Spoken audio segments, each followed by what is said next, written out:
Hi hello എല്ലാവർക്കും നമസ്കാരം. Big boss മോളിവുഡിലേക്ക് ഏവർക്കും സ്വാഗതം. ബിഗ് ബോസ് മലയാളം സീസൺ 6-ലെ 43-ാമത്തെ എപ്പിസോഡിലെ വിശേഷങ്ങളാണ് ഈ വീഡിയോയിൽ പങ്കുവയ്ക്കുന്നത്. വീഡിയോ കാണുന്നതിന് മുൻപായി ചാനൽ സബ്സ്ക്രൈബ് ചെയ്യാനുള്ളവർ സബ്സ്ക്രൈബ് ചെയ്ത് ലൈക്ക് ചെയ്ത് ഷെയർ ചെയ്ത് കമൻറ്റ് ചെയ്യാൻ മറക്കരുത്. ബിഗ് ബോസ് മലയാളം സീസൺ 6 43-ാമത്തെ എപ്പിസോഡായ സൺഡേ എപ്പിസോഡിൽ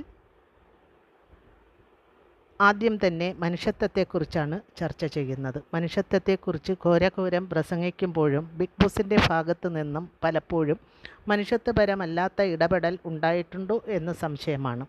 ആദ്യം തന്നെ സിബിനോട് തന്നെ അതിനെക്കുറിച്ച് പറയുകയാണ് ചെയ്യുന്നത്. മനുഷ്യത്വത്തെക്കുറിച്ചൊക്കെ സിബിൻ്റെയും മറ്റ് കണ്ടസ്റ്റൻസിൻ്റെയും ഒക്കെ അഭിപ്രായം ആരായുന്നു. ജാസ്മിൻ ഭയങ്കരമായി ബ്രോക്കൺ ആയിരുന്ന സമയത്ത് മറ്റുള്ളവർ മുതലെടുത്തു എന്നാണ് നോറയുടെയും റസ്മിൻ്റെയും ഒക്കെ അഭിപ്രായം. അവിടെ പുലരും വരെ ബ്രോക്കൺ ആയി പല സമയവും ഉണ്ടായിരുന്നു. അപ്പോഴൊന്നും കാണാത്ത റസ്മിൻ്റെ മനുഷ്യത്വം പ്രശംസനീയം തന്നെ. ജിൻഡോയുടെ മനുഷ്യത്വത്തെക്കുറിച്ചുള്ള തുറന്നു പറച്ചിൽ വളരെ നന്നായി തോന്നി. തളർന്നിരിക്കുന്നവരെ ഉയർത്തിക്കൊണ്ടുവന്ന് അവരോട് ഗെയിം കളിക്കണമത്രേ. ഇതിനൊന്നിനും ആ വീട്ടിൽ ടൈം കിട്ടില്ല എന്നും ബിഗ് ബോസ് തന്നെ പറയാറുണ്ട്. ആരും ആർക്കു വേണ്ടിയും കാത്തിരിക്കാതെ ഗെയിം സ്റ്റാർട്ട് ചെയ്യുക എന്നും ഇടയ്ക്കിടെ പറയുന്നത് കേൾക്കാം. ഇങ്ങനെ പരസ്പര വിരുദ്ധമായ പ്രസ്താവനകൾ ബിഗ് ബോസിൻ്റെ ഭാഗത്തു നിന്ന് തന്നെ ഉണ്ടാകുമ്പോൾ അവിടെ നിൽക്കുന്ന കണ്ടസ്റ്റൻസിന് എന്താണ് സ്റ്റെബിലിറ്റി ഉള്ളത് എന്ന് മനസ്സിലാകുന്നില്ല. നോറയുടെ അഭിപ്രായം വളരെ ശരിയാണ് എന്ന് ലാലേട്ടൻ ആക്സെപ്റ്റ് ചെയ്യുന്നു. എന്താണോ നോറ പറഞ്ഞത് നോറയ്ക്ക് തന്നെ അറിയാവൂ. ലാലേട്ടൻ എന്തെങ്കിലും മനസ്സിലായിട്ടാണോ എന്നറിയില്ല, അതങ്ങ് അക്സെപ്റ്റ് ചെയ്ത് കൊടുക്കുന്നു. ബിഗ് ബോസ് വീട്ടിൽ ശരിയാവുന്നത് എപ്പോഴും നോറയും ജാസ്മിനും പറയുന്ന അഭിപ്രായങ്ങൾ മാത്രമാണ് എന്ന് തോന്നുന്നു. അങ്ങനെയാണ് ഇപ്പോൾ കുറച്ച് ദിവസമായി പോകുന്നത്. നോറയും ജാസ്മിനും എന്ത് പറയുന്നോ അത് ശരി വയ്ക്കുകയും അതാണ് ശരി എന്ന് സ്ഥാപിക്കുകയും ചെയ്യുന്നു. ഒരു പക്ഷേ അവരുടെ രണ്ടുപേരുടെയും ഗെയിം ഇങ്ങനെ തന്നെ കൊണ്ടുപോവുക എന്നുള്ളതായിരിക്കാം ബിഗ് ബോസിൻ്റെ ലക്ഷ്യം എന്ന് തോന്നുന്നു. മനുഷ്യത്വവുമായി ബന്ധപ്പെട്ട ചർച്ച വന്നപ്പോഴാണ് സിബിന് കാലേ വാരി തൂക്കിയടിക്കും എന്ന് ജിൻഡോയോട് പറഞ്ഞതിന് ഒരു ക്ലാരിഫിക്കേഷൻ നൽകാൻ അവസരം ലഭിച്ചത്. ആ പറഞ്ഞതും കാണിച്ചതും ഒക്കെ ഒരു ഫണ്ണായി എടുത്താൽ മതിയെന്ന് ലാലേട്ടൻ സിബിനോട് അതിന് മറുപടിയായി പറയുന്നുമുണ്ട്. ചുട്ടുപഴുത്തിരിക്കുന്ന സിബിൻ്റെ മനസ്സിൽ ഒരു തുള്ളി നീർജലം വീണതുപോലെ ആയി കാണും ഈ സംഭവം എന്ന് വിചാരിക്കുന്നു. ഇത് ഫണ്ണായി എടുത്താൽ മതി എന്ന് പറഞ്ഞത്. പക്ഷേ അത്രയും കടാര കൊണ്ട് കുത്തിക്കയറ്റിയിട്ട് ഇതൊരു തമാശയാണ് എന്ന് പറയുന്നതിൽ എന്താണ് അർത്ഥം എന്ന് മനസ്സിലാകുന്നില്ല. ചാർജ് ചെയ്യൽ ടാസ്ക്കായിരുന്നു ഇന്നത്തെ മറ്റൊരു ടാസ്ക്. അതിലും ടാർഗറ്റിംഗ് വ്യക്തമായിരുന്നു. പരസ്പരമുള്ള ടാർഗറ്റിംഗ്. കുറച്ച് പേരെ ഇങ്ങനെ സ്ഥിരം കണ്ടുവച്ചിട്ടുണ്ട്. അവരെ തന്നെ വിളിക്കുന്നു, അവരെ തന്നെ പറയുന്നു, സ്ഥിരം സെൻറ്റൻസുകൾ പറയുന്നു. അത് തന്നെയായിരുന്നു ആ ടാസ്കിലും കാണാൻ കഴിഞ്ഞിരുന്നത്. പവർ ടീമിന് വേണ്ടി മാത്രം ഉള്ളൊരു ക്യാപ്റ്റനായിരുന്നു ജിൻഡോ എന്നാണ് റസ്മിൻ്റെയും മറ്റ് പലരുടെയും അഭിപ്രായം. ജിൻഡോയ്ക്ക് ഇതിനെല്ലാത്തിനും വ്യക്തമായ ഒരു മറുപടി ഉണ്ടായിരുന്നു. അതാണ് ജിൻഡോയുടെ പ്ലസ് പോയിൻ്റ് എന്ന് പറയുന്നത്. ഒരു ഗെയിമിൽ വേണ്ടതും അത് തന്നെയാണ്. എന്ത് ചെയ്താലും താൻ എന്ത് ചെയ്യുന്നു അത് തെറ്റോ ശരിയോ ആവട്ടെ, പക്ഷേ അതിനൊരു ക്ലാരിഫിക്കേഷൻ നൽകാനും അതിന് വ്യക്തമായ ഒരു മറുപടി നൽകാനും ജിൻഡോയ്ക്ക് എപ്പോഴും കഴിയുന്നുണ്ട് എന്നുള്ളത് ജിൻഡോയുടെ പ്ലസ് പോയിൻ്റ് തന്നെയാണ്. നമ്മൾ ചെയ്യുന്ന പ്രവൃത്തിക്ക് നമ്മുടെ മനസ്സിനോടെങ്കിലും സ്വയം ഒരു റിപ്ലൈ വേണം. അത് ജിൻഡോയിലുണ്ട്. ജിൻഡോ ഒരു പപ്പറ്റായി ജിൻഡോ പ്രവർത്തിച്ചു എന്ന് വരുത്തി തീർത്ത് ഒരു സമ്മാനവും, ഒരു പപ്പറ്റിൻ്റെ സമ്മാനവും ജിൻഡോയ്ക്ക് നൽകുന്നുണ്ട്. എന്താണോ ആവോ, ഒരാളുടെ അഭിപ്രായം കേൾക്കുന്നു എന്ന് വിചാരിച്ചത് പപ്പറ്റാവുമോ എന്നുള്ള കാര്യമൊന്നും അറിയില്ല. പിന്നെ ഇത് ബിഗ് ബോസ് ഗെയിമാണ്. ആ ഗെയിമിൽ ഇതിനേക്കാളും പപ്പറ്റായി അവിടെ പ്രവർത്തിക്കുന്ന പലരുമുണ്ട്. അവർക്കാർക്കും കൊടുക്കാത്ത സമ്മാനം എന്തുകൊണ്ട് ജിൻഡോയ്ക്ക് നൽകി എന്ന് മനസ്സിലാകുന്നില്ല. ഗബ്രിയും ജാസ്മിനും തമ്മിൽ പപ്പറ്റല്ലാതെ മറ്റെന്താണ് കളിക്കുന്നതെന്നും മനസ്സിലാകുന്നില്ല. അത് രസകരമായ സമ്മാനം എന്നൊരു ഡെഫിനിഷനും ടാഗ്ലൈനും ഒക്കെ അതിന് നൽകി. ഗബ്രിയും ജാസ്മിനും കൂടി ജയിലിൽ വെച്ച് ഹഗ് ചെയ്തത് വളരെ നിസാരവൽക്കരിച്ച് കളയുമ്പോഴും ജാസ്മിൻ ജയിലിൽ വെച്ച് കാട്ടിക്കൂട്ടിയ പ്രവർത്തികൾ ചോദ്യം ചെയ്യുകയും അത് വളരെ വ്യക്തമായി എടുത്ത് പറയുകയും ലാലേട്ടൻ ചെയ്യുന്നുണ്ട്. സിബിനോട് പറഞ്ഞ അതേ രൂക്ഷതയിൽ അല്ല എങ്കിലും ജാസ്മിൻ ചെയ്ത തെറ്റുകൾ ചൂണ്ടിക്കാണിക്കുന്നുണ്ട് ലാലേട്ടൻ. അത് തന്നെ വളരെ ആശ്വാസം. അതും കൂടെ പറയാതെ പോകാൻ മറ്റൊരു സംഭവങ്ങളും ഇല്ലാത്തത് കൊണ്ടാവും ഒരുപക്ഷെ ഇതൊക്കെ എടുത്തത് എന്ന് തോന്നുന്നു. അതൊക്കെ ഒന്ന് തൊട്ട് തലോടി പോകുന്നുണ്ട് ലാലേട്ടൻ. പക്ഷേ ഈ ഓരോ കാര്യങ്ങളും പറഞ്ഞ് ജാസ്മിനെ മനസ്സിലാക്കാൻ ശ്രമിക്കുമ്പോഴും ജാസ്മിൻ അവിടെ തർക്കിച്ച് ജയിക്കാനാണ് ശ്രമിക്കുന്നത്. ലാലേട്ടൻ എന്താണ് പറയുന്നതെന്ന് കേൾക്കാനുള്ള ഒരു ക്ഷമ പോലും ജാസ്മിൻ്റെ ഭാഗത്ത് നിന്ന് ഉണ്ടാകുന്നില്ല. നോറയോടാണെങ്കിലും അതേ കാര്യം പറയാൻ എന്ത് കാര്യം പറയാൻ ശ്രമിച്ചാലും നോറയാണെങ്കിലും അത് തന്നെയാണ് ചെയ്യുന്നത്. തർക്കിച്ച് ജയിക്കുക എന്നുള്ളതാണ് നോറയുടെയും ജാസ്മിൻ്റെയും പ്രധാന സ്ട്രാറ്റജി. രണ്ടു പേരോടും കാര്യം പറഞ്ഞ് മനസ്സിലാക്കിക്കുക എന്നത് വളരെ പ്രയാസമുള്ള കാര്യമാണ്. ഒരാളെ പറഞ്ഞത് പൂർത്തിയാക്കാൻ പോലും ജാസ്മിനും സമ്മതിക്കാറില്ല, നോറയും സമ്മതിക്കാറില്ല. വളരെ മനോഹരമായി പാക്ക് ചെയ്ത് ഒരു ചെരുപ്പ് ജാസ്മിന് ഹൈജീൻ ഇല്ല എന്നുള്ളത് കൊണ്ട് ചെരുപ്പിടാതെ അവിടെ നടക്കുന്നു എന്നുള്ള വിഷയത്തെക്കുറിച്ചൊക്കെ ചർച്ച ചെയ്ത ശേഷം വളരെ മനോഹരമായി പാക്ക് ചെയ്ത് ഒരു ബർത്ത്ഡേ ഗിഫ്റ്റ് പോലെ ചെരുപ്പ് നൽകുന്നുണ്ട് ജാസ്മിന്.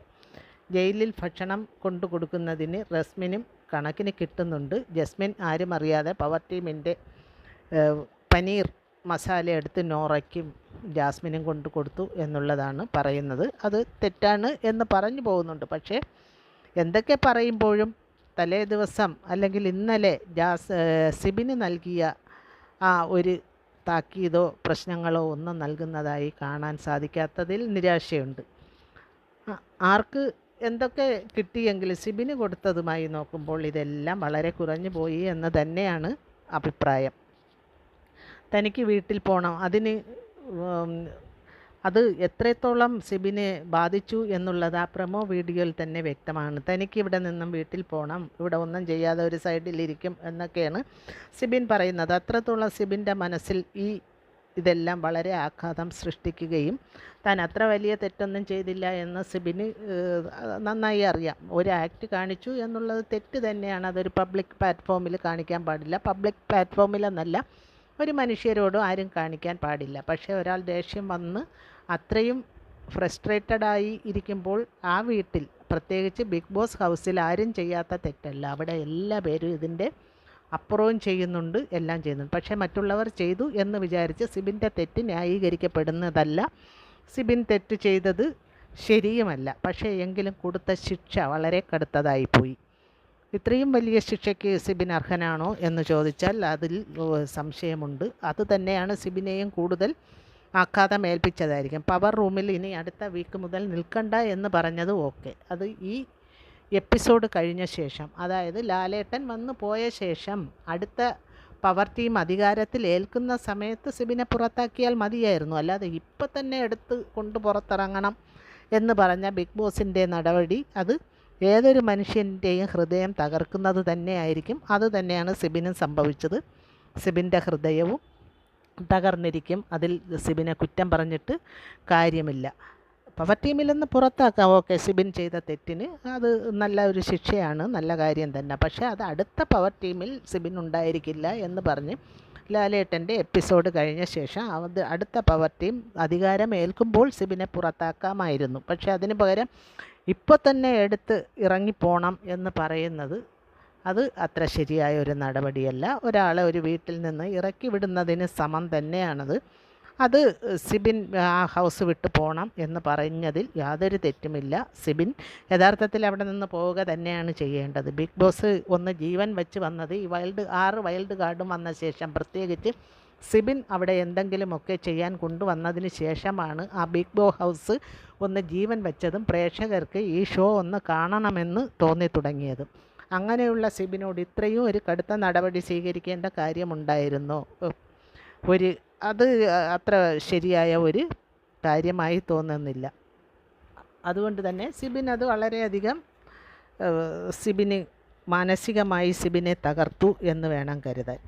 സിബിൻ വീട്ടിൽ പോകണം എന്ന ഒരേ വാശിയിൽ തന്നെയാണ് നിൽക്കുന്നത്. അതിന് എന്താവും എന്ന് കണ്ടറിയാം. എന്തായാലും ഈ വീക്ക് സിബിൻ ഒന്നും മിണ്ടാതെ ഇരുന്ന് കഴിഞ്ഞാൽ, ഒന്നും ചെയ്യാതിരുന്നാൽ വലുതായി ഒന്നും തന്നെ നടക്കാൻ സാധ്യത ഉണ്ട് എന്ന് തോന്നണില്ല. അവിടെ എന്തെങ്കിലും മിണ്ടിക്കൊണ്ടിരുന്ന പൂജയും മെഡിക്കൽ ട്രീറ്റ്മെൻറ്റിൻ്റെ ഭാഗമായി പുറത്താവുകയാണ് ചെയ്തത്. പൂജയ്ക്ക് എന്തോ കാര്യമായ ഒരു അസുഖം, എന്തോ ക്ഷീണമോ അതോ ഫുഡിൽ നിന്നും വന്നതോ ഫുഡ് ക്രമം തെറ്റിയതിൻ്റെ ഫലമായോ എന്തൊക്കെയോ ആവാം. പൂജയ്ക്ക് എന്തോ മെഡിക്കൽ കണ്ടീഷൻ മോശമായതിനാൽ പൂജയെയും മെഡിക്കൽ റൂമിലേക്ക് മാറ്റുകയും അവിടെ നിന്നും പൂജയ്ക്ക് 2 ആഴ്ചത്തെ വിശ്രമം പറഞ്ഞു എന്നൊക്കെയാണ് കേൾക്കുന്നത്. അതുകൊണ്ട് തന്നെ പൂജ ഉടനെയൊന്നും ബിഗ് ബോസ് ഷോയിലേക്ക് തിരിച്ചു വരാറില്ല. അപ്പോൾ വൈൽഡ് കാർഡിൽ വന്ന 2 പേരും പോയേ ബാക്കിയുള്ളവരെല്ലാം അവിടെ വന്ന് വെറുതെ ഉണ്ടുറങ്ങിയിരിക്കുന്നതായിട്ടാണ് കാണാൻ സാധിക്കുന്നത്. അതുകൊണ്ട് തന്നെ ബിഗ് ബോസ് ഷോയുടെ ഭാവി എന്ന് പറയുന്നത് ഈ 6 വൈൽഡ് കാർഡും വരുന്നതിന് മുമ്പ് എന്തായിരുന്നു അവിടെ ചെന്ന് നിൽക്കുകയാണ് ഇപ്പോൾ ബിഗ് ബോസ് ഷോ.